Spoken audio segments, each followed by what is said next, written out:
Alright, hello everybody, and welcome back to another episode of What's the Word, Eagle Alumni Spotlight Podcast. And today we are joined with Scott Morton. And Scott, why don't you give us a little bit about yourself? I graduated in 1996 in the fall with a bachelor's degree in aerospace engineering. So my perspective might be a little skewed compared to maybe most of your listeners. And from this campus, the Prescott campus. After I graduated, I basically got into computer programming after a couple of years of engineering, and that's pretty much what I'm doing now is computer programming. That's awesome. And do you have a favorite memory from your time at Embry-Riddle you'd like to share with us? Oh gosh, everything's changed here so much. So we had a drafting lab, what we call the drafting lab. This was back in the day when they were transitioning from the old style drafting tables with pen and paper and compass and all T-squares, the whole works, to CAD applications. And so that's when I was here. We spent a lot of time in those drafting labs with senior projects, research, and doing the drawings and everything else. So that's probably one of the best memories I had, was all the time I got to spend in there, because it wasn't in the library, it was always there doing the homework.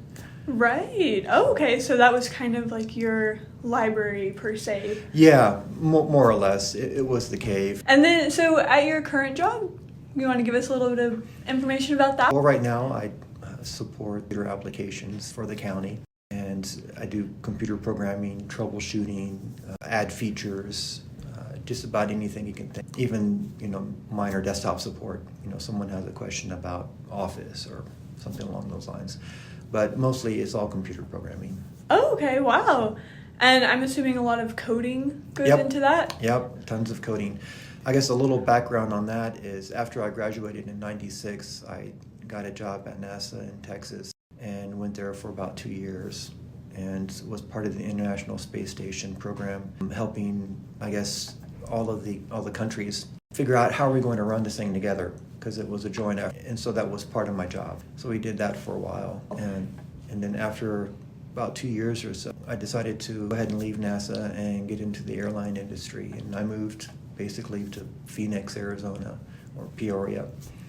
And there I got a job as an engineer for an airline. Back then it was America West Airlines, but it went on to become U.S. Airways and American. So a lot of different jobs. That sounds very fun, a very cool roadway to get to where you are now. As part of their engineering department, I was asked to do some automation, and that's how I got more and more into computer programming.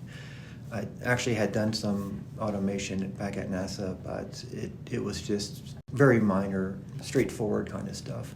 It was still helping with their inventory management system, but that's kind of like what spurred my interest. But I never considered it an actual career per se, because I'd always thought, I wanted in actual engineering. And it wasn't until I got into the airlines that they needed to convert old Fortran code into something more useful, because they couldn't support that anymore. And so I started converting it to Excel macros at first, and then from there Visual Basic, and then from there C#, and the languages just started coming. So wow, that sounds very, very fun, very rewarding. Yep, it is. Yes, because it's not the normal kind of programming that you would think of. It's more automation. It's more supporting people's roles in their jobs. So I would ask you, so how can I make your job easier and faster? Say you're sick and tired of doing these spreadsheets or working on these numbers for 3-4 hours a day. Well, I'll automate that, and I'll write computer programs or a web page or a macro or whatever I need to do based on the technology you have, and automate it so that it only takes you 5 minutes. That kind of stuff. Right. So that's the kind of programming I got into. So I don't write code for drivers or for the operating systems or anything like that. I never got into C++. I stayed mostly to C# because that's what the companies were using. And so were you able to kind of take that experience and transition it into your current job that you have now? Yeah, it actually kind of morphed into all of that, because getting into all the different programming languages to automate people's positions, their duties, I had to figure out what was the best applications to use, what were the best programming languages to use. And so I dabbled in everything from FrameMaker and XML databases all the way to ASP.NET applications and desktop applications using C#, Visual Basic, a lot of SQL, just a whole variety of things. So I wasn't necessarily always using one specific language and doing one specific thing all the time. Oh, okay. So it kind of keeps you on your toes then. Yeah, and that's how I got my position where I'm at now, is because of my background and the variety of work that I've done. It gives me a really good advantage as far as being able to determine what's going on with the application and where to fix it quickly. Oh, okay. And then, so do you have a favorite part of your current job? It's mostly the rewarding part is when I finish a project or when I'm able to fix an issue and make everyone happy again, because it's usually pretty important that they want it fixed as soon as possible. And I can imagine that they're just as happy to have it fixed as you are. Yes, as for me, it's very rewarding it's like a puzzle. You're trying to figure out what's wrong with it and why did it break and where did it break, and figuring out the specifics and then being able to fix it is very rewarding. So, at least for me. It does sound very rewarding. And so I have another question for you. Is every code kind of similar? Is there a pattern they follow? Or actually, all the programming languages follow basic rules, more or less. It doesn't matter what language you're using. What changes is the syntax. It's basically like learning, French, English, Spanish. They all have certain rules, and a lot of those rules are in common. Right. Just a matter of pronunciation or syntax, those kinds of things. So once you learn one language pretty well, it's fairly straightforward to pick up the others. And are there a lot of different languages, or are there just a few? There's a ton. So then what does a typical day look like? Mostly just getting into work, going through emails, see what's come in to work on, getting requests from my coworkers in person as far as what reports or what pieces are broken. And then from there, just prioritizing and digging into the code and trying to fix them. Perfect. Awesome. And are you able to tie writing into your day? Actually, yeah. For the past 25 years, I've been doing computer programming, and writing has been one of the things I have to do every day, basically.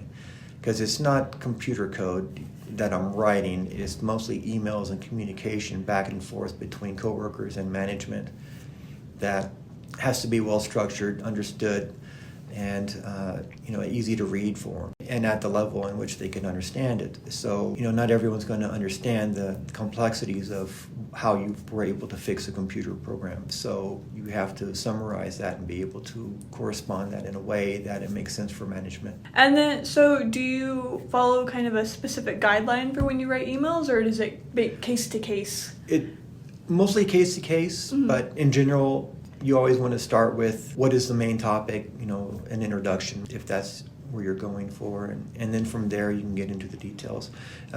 But it is normally case to case. I mean, I've had other jobs where I was an IT support for a software application used by the airlines worldwide. And so when I was troubleshooting and fixing issues on their networks, I had to communicate to their supervisors and their management what I found, why I found it, and then summarize how I fixed it in a manner that a non-IT person would be able to understand.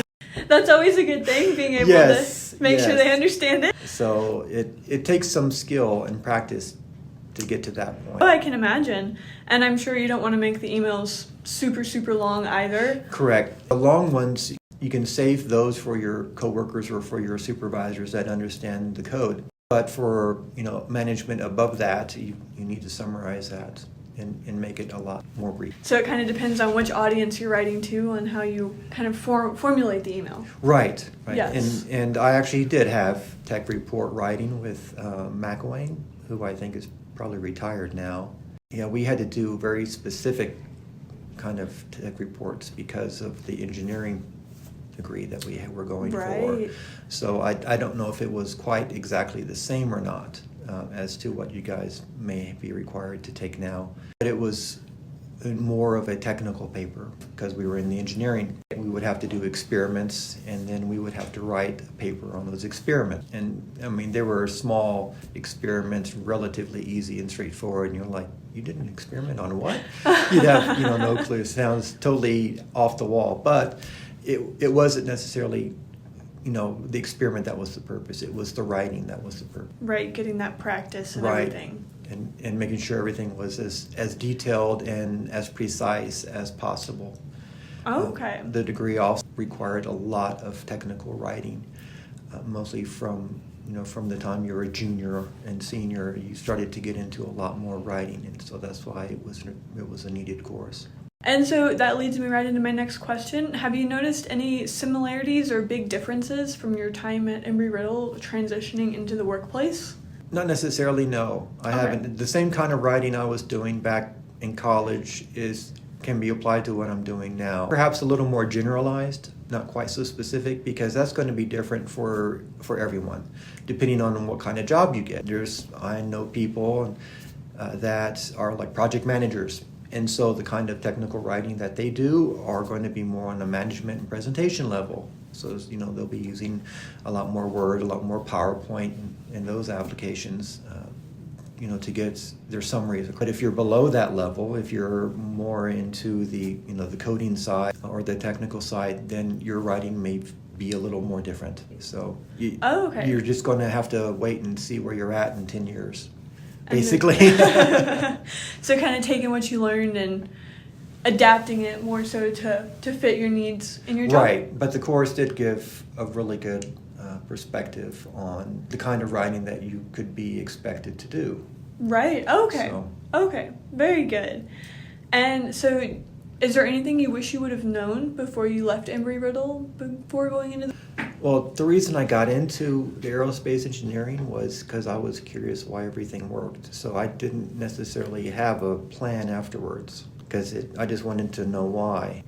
Once I graduated, I had no idea what I was going to do. Some people had great ideas. They wanted to get a job at Boeing or McDonnell Douglas or Orbital Sciences, or eventually end up at the Skunk Works or something along those lines.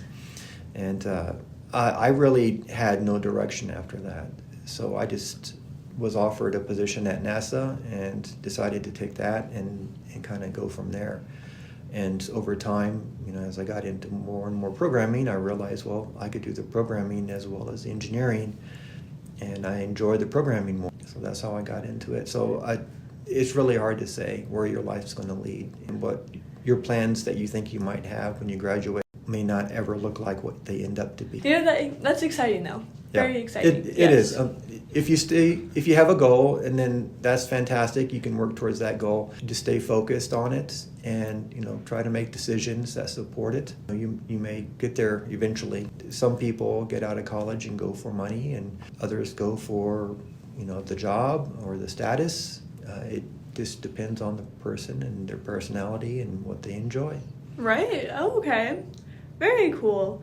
And so then that leads me into my last question for you today. Mm-hmm. Do you have any advice you'd like to give our current Eagles? Oh gosh, there's so much advice I could probably give you right now. Over 35 years worth of advice, probably. I guess the first thing is, don't rely on your degree for your income. That's the best one. Just because you get an aerospace engineering degree or aviation science degree or a cybersecurity degree or whatever it is, you're coming here for, don't always assume that that's the job you're going to do when you graduate, because you may not ever get that job. So, keep that in mind as you're going through courses, and try to prepare yourself for that reality, because it happens to a lot more people than you think. So just be prepared, and I'm not saying that it was a waste, because from my perspective, the degree allowed me the opportunities and gave me those opportunities to get those positions that I had because of it. The reason I got into the programming was because the engineering departments needed technical people that understood aircraft performance and all about aerodynamics, all about the technical aspects of aircraft, so someone could write a computer application for the other engineers to use. So I ended up using not only my tech writing skills that I learned at Embry-Riddle, but my mathematics skills, my Fortran skills, of course, and my general knowledge of aircraft performance to be able to write apps. The degree itself was fantastic for that purpose, because Right. people saw that and, oh, hey, we'll be able to talk to you and you'll understand us. That's a good thing. Yes, That's a good and that's thing. always a good thing. So, and that's basically how my career started in Right. the computer programming. So just kind of keep an open mind when you graduate, and if your goal is just to stay with that, then stay focused and keep at it, and you'll get there. But just don't always assume that's going to happen right away. If you can, be prepared for that, and have backup plans. Perfect. That is great advice. That certainly was great advice. And today we talked about how much Embry-Riddle has changed with Scott. And so we want to give a big thank you to Scott for being on our podcast today. We hope you all enjoyed this episode, and stay tuned for more.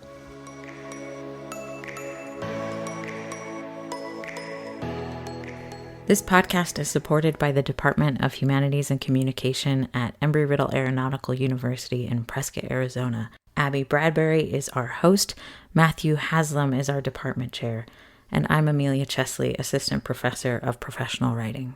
The intro and outro music is Wanderer by Alex. Find us on YouTube or reach out if you're an alumni and would like to be featured in a future episode.